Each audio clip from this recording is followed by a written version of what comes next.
When I was younger, I always thought investing was for the rich. I thought investing was something you did once you had money, not something you did when you didn't have very much. Everything I saw in the media depicted the image of rich hedge fund managers driving around in their Lamborghinis, living in their mansions and going on their luxury holidays. Back in the day, I used to spend a lot of time playing video games, which surprisingly taught me a lot. These games had their own economies where people would buy and sell items. The price of that item would rise and fall depending on supply and demand, and the value that it provided to players. In a weird way, this actually taught me a lot about investing and how the market worked. From here, I met friends that shared a similar view who taught me about investing, growing my money and compounding it over time. As an 18-year-old who just started university, I'd fallen into the path of graphic design, later to move on to web design, pretty much through a process of luck and elimination. Good at IT? Check. Like to be creative? Check. This left me with a bitter feeling that made me feel like I'd just been left to it. School taught me a lot, but it really lacked one thing that would have had the biggest impact on my life, and that is investing.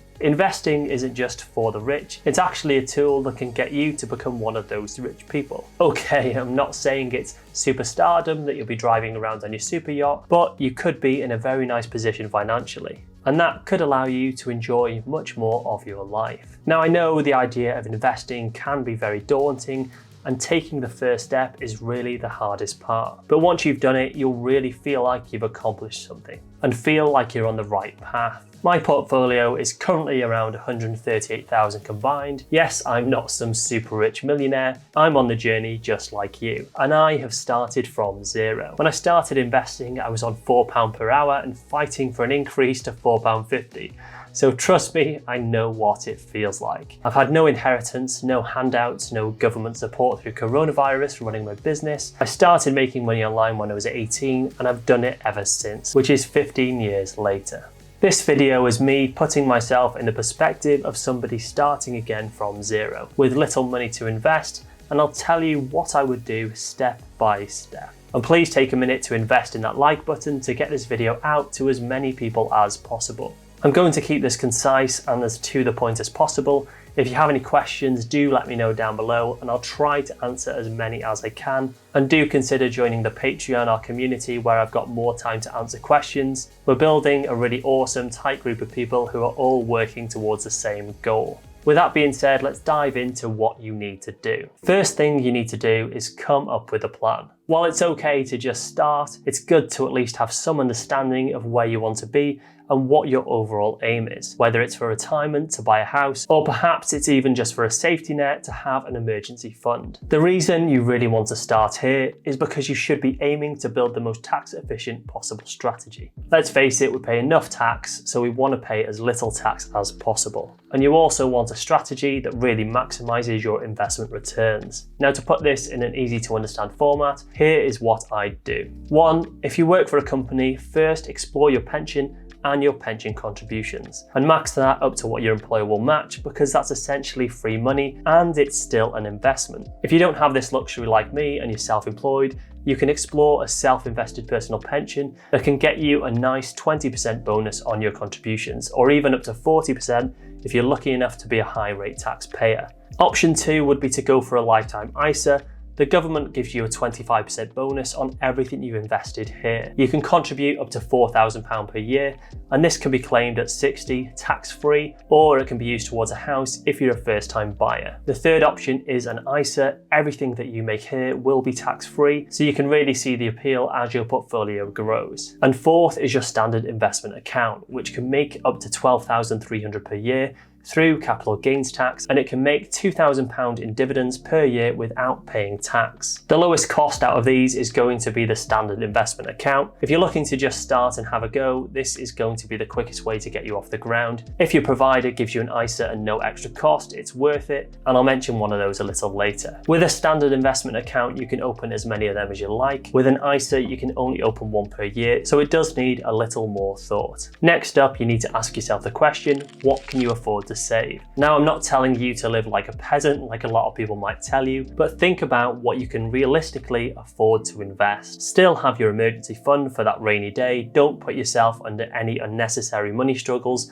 but maybe take a step back and think, what can I cut? Money saving isn't rocket science, but if you find yourself wasting money on things that you don't need or having one too many takeaways, then just think about the potential power of that money. £10 extra a week is $7,234 in 10 years time, or $56,732 in 30 years time. So try to think of it in that way. A small sacrifice or change in lifestyle can make a huge, and I mean huge, impact on your overall gains. And don't be afraid to take a step back. Here's the type of street I live on, and here's the car I drive, and here is where I shop. There's lovely people on the street where I live, I've got plenty of space, I'm close to lots of things, my car's fuel efficient, it gets me from A to B, plus there's no tax on it, which is even better. It's 8 years old, and my clothes keep me warm. I mean, sure, my lifestyle will change in the coming years as I spend more money to enjoy myself, but selling my house and living here for the past year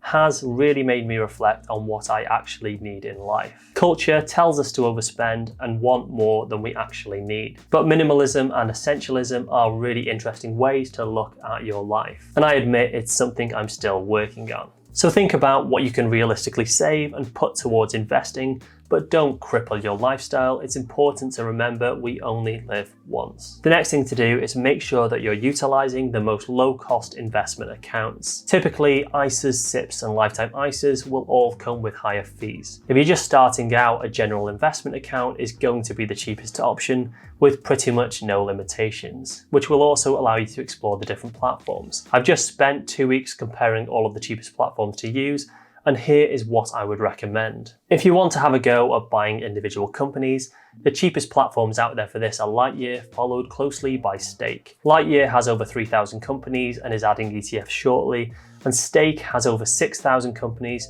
Both primarily focus on US stocks for the time being. Lightyear is constantly adding more and will be branching out into different markets. The current costs for Lightyear are literally zero. You only get charged if you're spending over $3,000 per month, making them incredibly low cost. The providers are both FCA compliant, so the money is safe, and they both offer fractional shares, which means you can invest say £10 in a company. So for example, the current price of Tesla shares are over $900. Now in a traditional account, you would need $900 to buy a share, but instead you can buy a fraction of that share, which is a really neat feature. The other platform that I would highly recommend is Invest Engine. Invest Engine again is zero fees unless you go for their managed option. And this provider, if you like them, will offer you the ISA for free. So you can open a free account and then see if you like it. If you like it, transfer to an ISA. And this company let you buy something called funds, which instead of owning one company, give you coverage of an entire market, be it the UK, the USA, or even something more specific like the tech sector. Now, although I pick my own stocks, which I share on my Patreon, and my goal is to outperform the market, which I have recently, for 95% of people, the best approach will just be to buy an ETF. Warren Buffett, who's the most popular investor of all time, states that the majority of investors will be far better off buying an S&P 500 tracker, which just tracks the performance of the top 500 companies in America. And personally, if you need to find more money to invest, I wouldn't waste your time buying individual companies. As fun as it is, invest in a fund, just forget about it and focus on making more money. But of course, you can always try it for fun. It is admittedly nice to own companies which you believe in, which is why I do both. The other thing here that I would take advantage of is free bonuses. So Stake gives you a free share when you sign up, Lightyear gives you $10 as a cash bonus, and Invest Engine will give you £25. And there's no restrictions with these accounts, so I would sign up, explore the platform, and just see what I enjoyed using the most. When you Google how to invest with little money, you will likely see robo-advisor, use a robo-advisor. Now, if you're thinking, what in God's name is a robo-advisor?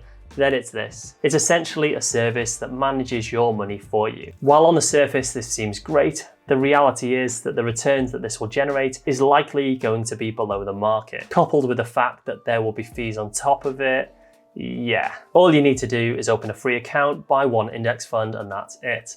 It sounds daunting to do it yourself, but it's really not that hard. And it's good to have some understanding of where your money is actually going. The one somewhat nice feature that these apps have is roundups. And there's actually some individual saving apps and banking apps that will do this for you. For example, when you spend £2.60 on a coffee, it'll round it up to £3 and save that money for you. Now, I've never particularly used these as I think it would just make me feel like the whole cost of living was going up, even though I wasn't spending the money. Although I know some people who do find it helpful, it's just never really suited me. What would be more efficient to me is utilizing things like cashback cards to generate extra money and then putting that money into my investments. Next up, I would absorb free information. There's tons of great resources out there for investing information, and learning the basics can really help you out. Of course, you could just subscribe to this YouTube channel and learn it right here. But in terms of what to actually buy, my recommendation would be a low-cost index fund. Yes, don't YOLO on Tesla. The most popular in the FIRE communities, Financial Independence Retire Early, is the Vanguard All World Index Fund. Now this gives you a 50% exposure to the US, including your fast-growing tech companies, but also exposure to other countries and sectors. It's essentially a coverage of the whole market. You've got two options here. You can either go for VWRL and VWRP. The only difference is one is accumulation, meaning all the dividends that's paid within the companies is automatically reinvested, and the other will pay you out the dividend on your cash balance, which if you've got an ISA will still stay within your tax balance. If you've gone for an ISA, I would recommend going for VWRL. I personally like the dividends paid out so I can choose when to reinvest them, which is usually on bad days. But for a complete hands-off approach, you just go for VWRP. And that's it, you set your amount and contribute to it regularly. With this fund, you could literally never look at it again. In fact, it's far easier not to, and that way when you come back, you'll be pleasantly surprised with how much it's progressed. Now the reason I say just invest in this fund and set and forget is because of this, and it's income beats investing. Now you might be surprised to hear me say that, but investing, especially in this way, we aren't the Wolf of Wall Street where we're pressuring people into buying penny stocks, and we're not claiming to be full-time day traders or any kind of risky investment strategy. That simply doesn't work. We're hoping to make a return of a steady 7 to 10% a year and let them compound over time, so we eventually have a really nice lump sum at the end. If you use a free compound interest calculator, which I'll link down below by the way because it's awesome, you can see how much difference an extra £200 a month can make over time. Over 30 years, it could make around a 300,000 difference, which is crazy. And I know it's easy to just say, just make more money. Well, it's actually not as hard as you think. I'm not doing a Molly May and saying we all have the same 24 hours in the day, but I do think that the majority of people could, if they wanted to, spend 30 minutes per day working on a side hustle, even if it's just recording audio notes while driving, and that's what I do a lot of the time with YouTube. And 30 minutes per day doesn't sound much, but it's 3.5 hours per week and over 182 hours in the year. Trust me, if you put in 182 hours working solely on a side hustle, it will almost certainly give you a return that you can use to invest. I know I mention a lot about match betting because it's literally so easy, but there's tons of side hustles and ways to do it. Over 15 years, I've worked with thousands of different clients. You'd be surprised how little some of them know about business. I probably shouldn't say that. And if they can do it, then so can you. I'll cover a lot more on how to do this in more detail, so do let me know down below if you want to see some of those, and any side hustles in particular that you would like to see me cover. Hopefully by the end of this, you now feel more confident about starting investing and you know to make a plan, where to start investing and what to buy. Do subscribe if you aren't already and stick around for more investing content. And if you don't already know, I have my new series with my 0 to 100k investing portfolio, which the next episode will be coming shortly. The only money I invest in this series is what I've made here on YouTube, starting from zero. So you can follow along with my exact process. So feel confident, you can do this, and I will see you over there.